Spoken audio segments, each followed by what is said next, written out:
Coming to you from Investor Town Hall's headquarters in San Diego, California, I'm Daniel Wong. On today's program, we have KSIX Media Holdings CEO Carter Matzinger talking to us about their new business direction into the telecom business. Stay right there. We're talking about what investors need to know and why KSIX should be in the top of your stock watch list.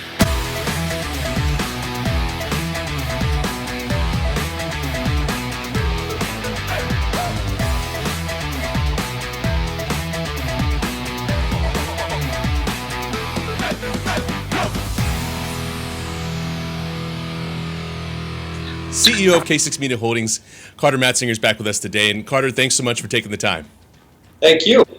Well, Carter, it's been a while since we last had you on, and you've been obviously quite busy with a lot of these developments. But before we go into all of those, can you give us kind of a refresher on the business model for KSIX?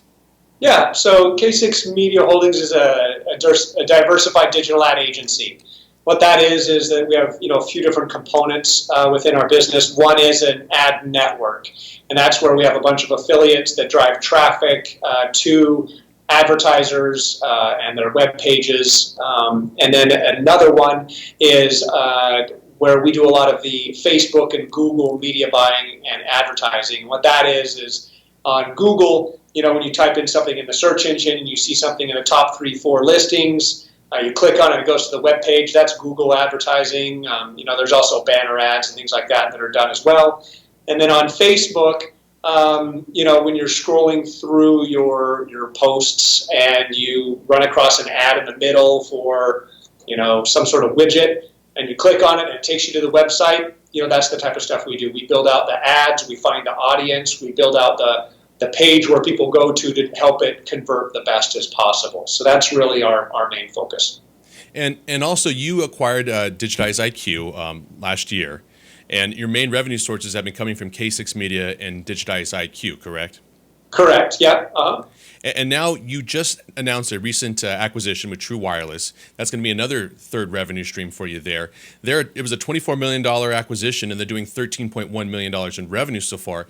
Tell us a little bit about that acquisition and what that's going to add for KSIX. Yeah, this one's a really exciting one for us because, with this, it's now turning us and pivoting a little bit from us marketing for other people. Now we're actually able to market for our own property. And so that's something that I've really wanted to have for us because we're very good at making other people money and driving down their advertising costs and online. And when we picked up True Wireless as a client a little over 6 months ago and built out the campaigns for them and really started driving them traffic, we dropped their acquisition costs by quite a bit for their customer signups. And so for us, it's really exciting because now we're able to start marketing our own asset and building our own company instead of really focusing on building other people's companies. Well, it seems like a great fit for both companies, definitely. So before we get into some of the numbers there, explain to us what True Wireless does. It's obviously the federal Lifeline program, providing phones, things of that nature for their clients. Tell us a little about that and how you're helping them.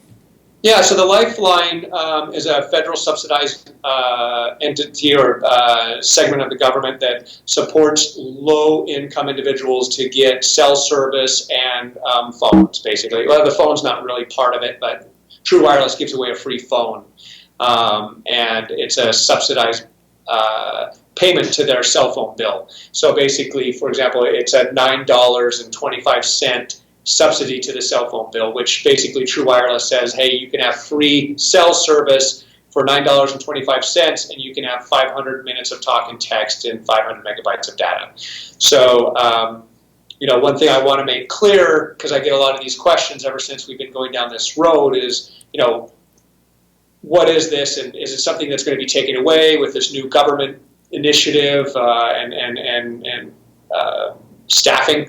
So it's really been around since 1985. Ronald Reagan put it into place. It's evolved obviously since then from landlines to cellular and now broadband.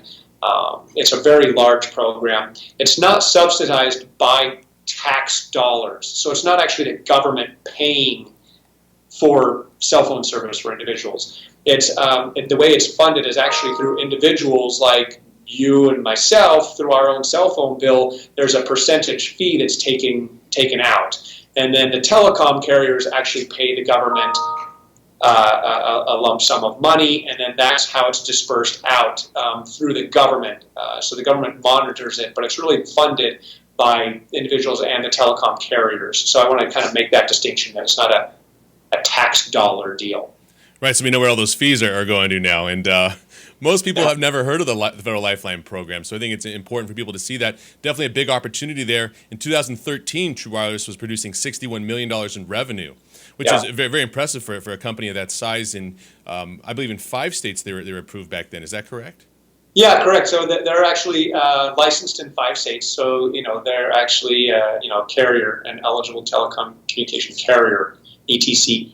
That has, you have to get licensed by the government to supply that service. So they have the licenses in 5 states, and it's, there's 2 different type of segments. There's the natural user, the one that's the more common user, and then there's tribal lands, which without getting into the weeds, the government compensates a little bit different for tribal lands versus normal everyday customers. Gotcha. And to get back to those numbers, $61 million in revenue, what are some of the things that the company's going to be doing to get back to those numbers and go beyond those numbers, growing the company even further? So, one of the big things for us, obviously, now that, we're really working on, acquiring this asset, is it allows us to really focus on multiple channels of marketing.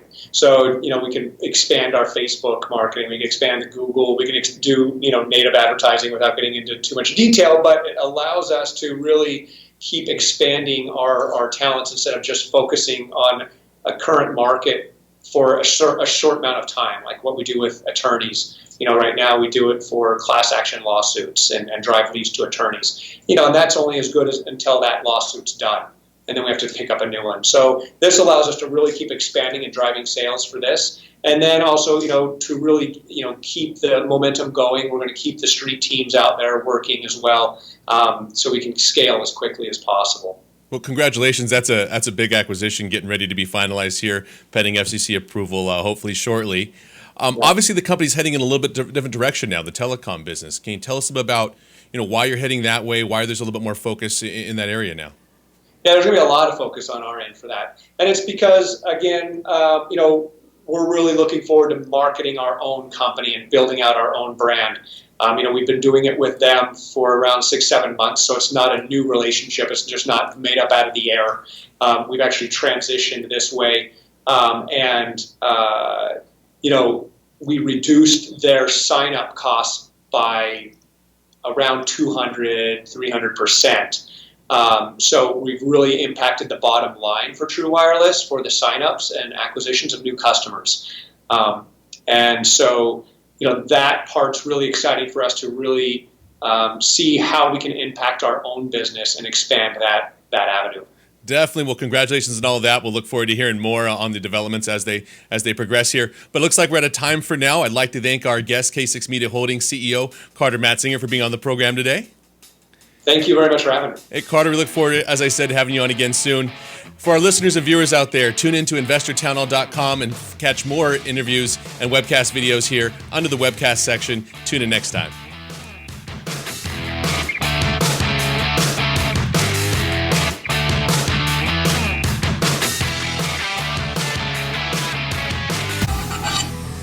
Stay tuned for the next interviews here on InvestorTownHall.com. Also, make sure to join a stock board to start the discussion and get your voice heard.